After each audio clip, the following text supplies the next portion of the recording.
SCP-106, dit « Le vieil homme », est un sujet SCP de classe Keter. Aucune interaction physique avec SCP-106 n'est autorisée.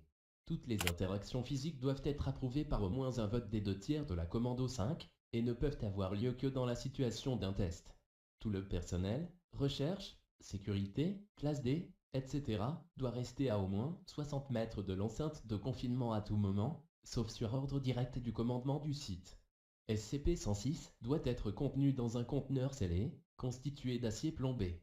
Le conteneur doit être scellé à l'intérieur de 40 couches de matière identique, chacune séparée par au moins 36 cm d'espace vide. Les stabilisateurs entre chaque couche doivent être placés aléatoirement. Le conteneur doit rester suspendu à au moins 60 cm de toute surface par un soutien électromagnétique. Toute corrosion observée sur la première cellule, la cellule secondaire, les membres du personnel, ou à n'importe quel endroit du site situé dans un périmètre de 200 mètres autour de SCP-106, doit être signalée immédiatement au service de sécurité du site. Les objets ou les membres du personnel perdus à cause de SCP-106 doivent être considérés comme disparus ou morts au combat. Aucune tentative de récupération ne doit être faite, quelles que soient les circonstances.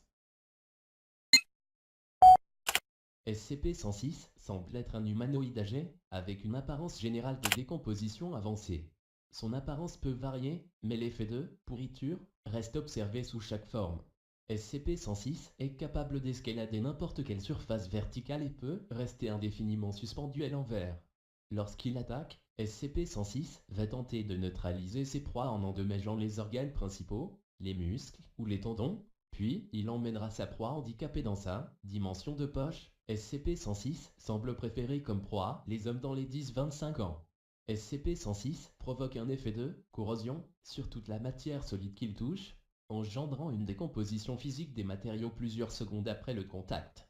On peut observer la rouille, la pourriture et la fissuration des matériaux, ainsi que la création d'une sorte de mucus noir similaire à ce qui recouvre SCP-106.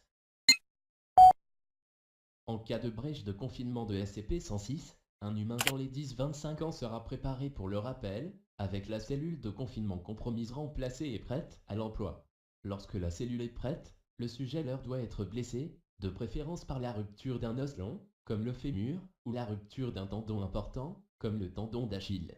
Le sujet leur sera alors placé dans la cellule préparée, et le bruit émis par le dit sujet sera transmis via le système de sonorisation public du site.